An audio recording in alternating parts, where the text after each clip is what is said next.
मेरे एक डॉक्टर दोस्त हैं, उन्होंने मुझे कहा कि ये वीडियो प्लीज़ लोगों तक पहुंचाएं, इस पे बात करें क्योंकि लोगों को शायद समझ नहीं आ रहा और हमारे पास बहुत सारे केसेस रिपोर्ट हो रहे हैं।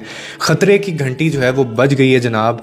जो हम इस वक्त महसूस कर रहे हैं वो आम गर्मी नहीं है, ये दरअसल एल नैनो के ख़तरे की आमद है जो खामोशी से जाने ले सकता है और हमें अपने प्यारों से जुदा कर सकता है। मैं अभी आपको एक्सप्लेन करता हूँ ये क्या चीज़ है, और ये इंडिया और पाकिस्तान में बहुत केसेस रिपोर्ट कर रहा है। एक्सपर्ट का ये कहना है कि जैसे जैसे मई करीब आएगा ये सूरत हाल मजीद संगीन होती चली जाएगी। एल निनो बेसिकली है क्या? अगर आप बिल्कुल ही सादा अल्फाज में इसको समझें तो बहरुल कहल की जो पैसिफिक ओशन का जो पानी होता है ना, वो गैर मामूली तौर पर गर्म हो जाता है।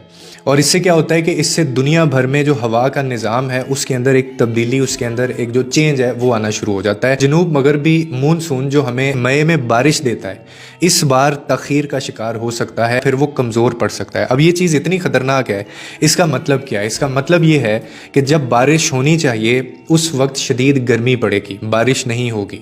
और ये जो सूरत हाल है ना, ये बहुत ही ज़्यादा ख़तरनाक हो जाती है। इतनी ख़तरनाक हो जाती है यहाँ तक कि सेहतमंद अफराद भी हीट स्ट्रोक की वजह से जान से जा सकते हैं।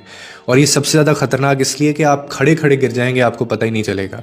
और इसकी अलामात भी उसी वक्त ज़ाहिर होती हैं जब टाइम कम होता है। इसीलिए अपनी हिफाजत के लिए फ़ौरी आपको ये इक़दामात करने हैं। खुदा के लिए प्यास लगने का इंतज़ार मत करें ऐसी गर्मी में, ये बहुत ख़तरनाक है। प्यास जो होता है ना, वो इस बात की अलामत होती है कि आपका जिस्म पहले ही पानी मांग रहा है, वो डिहाइड्रेशन का शिकार हो चुका है।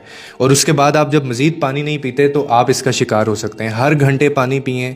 बच्चों और बुज़ुर्गों को खुदा के लिए बाहर ना जाने दें, उनको अंदर घरों के अंदर रखें। हमेशा अपने पास पानी की बोतल रखें। इसका सबसे ख़तरनाक जो वक्त होता है ना, वो होता है कि आप सुबह 11 बजे से दोपहर 3 बजे तक, चाहे ऑफिस में हैं चाहे आप कहीं भी हैं, आप बाहर मत निकलें, क्योंकि उस वक्त सूरज की जो शुआएँ हैं वो बराह रास्त जिस्म पर पड़ती हैं।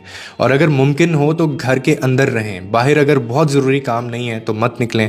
और ये भी मेक श्योर करें कि स्कूलों के खेलों या सरगर्मियों के बारे में सोच समझ कर फ़ैसला करें। बच्चे इसका बहुत शिकार होते हैं क्योंकि आपके बच्चे को जो है ना, उसकी सेहत ज़्यादा ज़रूरी है, किसी भी तमगे से ज़्यादा कीमती है। हीट स्ट्रोक की अलामात जो हैं वो आप सबको पता है। क्या होता है कि शदीद आपको सरदर्द होता है, बेहोशी से महसूस होती है आना, या फिर खुश्क जल्द होना या पसीना ना आना। अगर ये अलामात आपको ज़ाहिर हो रही हैं या आप किसी को ये अलामात ज़ाहिर होता देख रहे हैं तो मरीज़ को सायादार जगह पर लेकर जाएं। फ़ौरन पानी फेंकें या उसको पानी पिलाएं। गीले कपड़ों से जिस्म ठंडा करें उसका, या फिर फ़ौरन उसको हॉस्पिटल लेकर जाएं। और आखिर में यही कि ये मालूमात पढ़कर खामोश ना रहें, क्योंकि ज़्यादा से ज़्यादा लोगों को पता चलेगा तो न जाने आप कितनी जानें बचा सकते हैं।